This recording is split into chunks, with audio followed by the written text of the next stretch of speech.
Buenas, otra vez acá con ustedes para hablar un poco de enfermedad cardiovascular, de factores de riesgo, de cosas que enferman un poco el corazón y las arterias. Veníamos hablando en algunos de los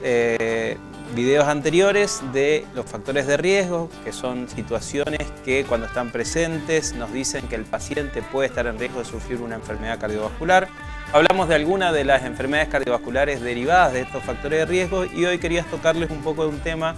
de una entidad muy particular que se llama síndrome metabólico. El síndrome metabólico es una entidad que en el último tiempo se le ha estado dando un poco más importancia porque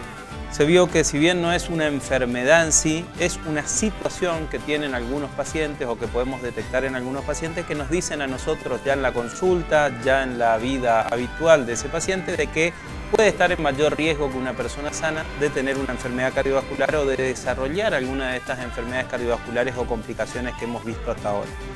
El síndrome metabólico, para que ustedes entiendan, es un conjunto de situaciones que tiene determinado paciente que las tratamos de buscar y detectar y que si están juntas,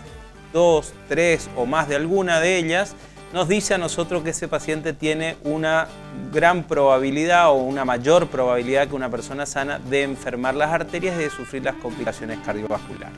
¿Cuáles son usualmente los factores que miramos nosotros que tienen que estar presentes en el paciente para que nosotros digamos que tiene síndrome metabólico?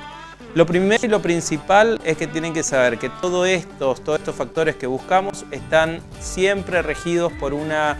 situación interna del paciente, que es la resistencia a una hormona en particular, que es la insulina. Ustedes saben que la insulina es una sustancia que el cuerpo secreta, que se produce en el páncreas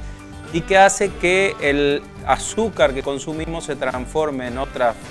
formas de combustible que el cuerpo después puede usar, que el músculo puede usar y demás. Esa insulina, cuando llega al extremo de faltarle al cuerpo, se produce una enfermedad que se llama diabetes y que muchas veces se tiene que reemplazar esa insulina en el cuerpo para corregir la enfermedad. Ahora, existen otras situaciones en donde, si bien la insulina no está baja, el cuerpo tiene una cosa que se llama resistencia a la insulina, que es una resistencia a la función de esa insulina en los diferentes órganos. Esa resistencia a la insulina también en su grado mayor produce un tipo de diabetes muy particular que se llama diabetes tipo 2, en el cual esa resistencia a la insulina es tan grande que no se puede metabolizar tampoco el azúcar y a veces se necesita ya sea el suplemento también de insulina o medicación para corregir esta situación. Pero existe un paso intermedio o anterior en el cual el cuerpo empieza a tener resistencia a la insulina, pero la función de la insulina como metabolizador de la glucosa todavía funciona bien. En ese caso el paciente no tiene diabetes, pero empieza a tener otras cosas derivadas de esa resistencia a la insulina en el organismo. Uno de los factores que el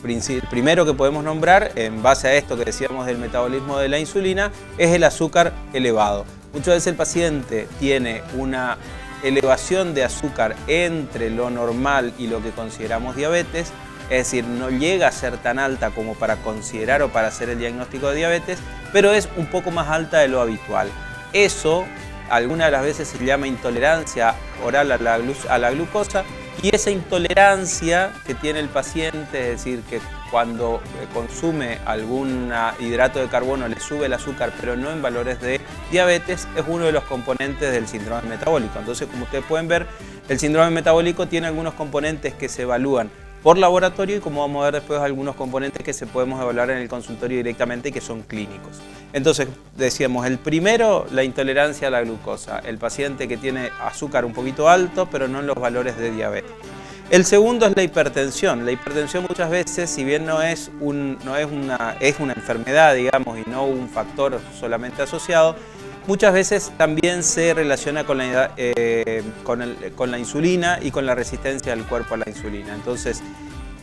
intolerancia a la glucemia, hipertensión arterial.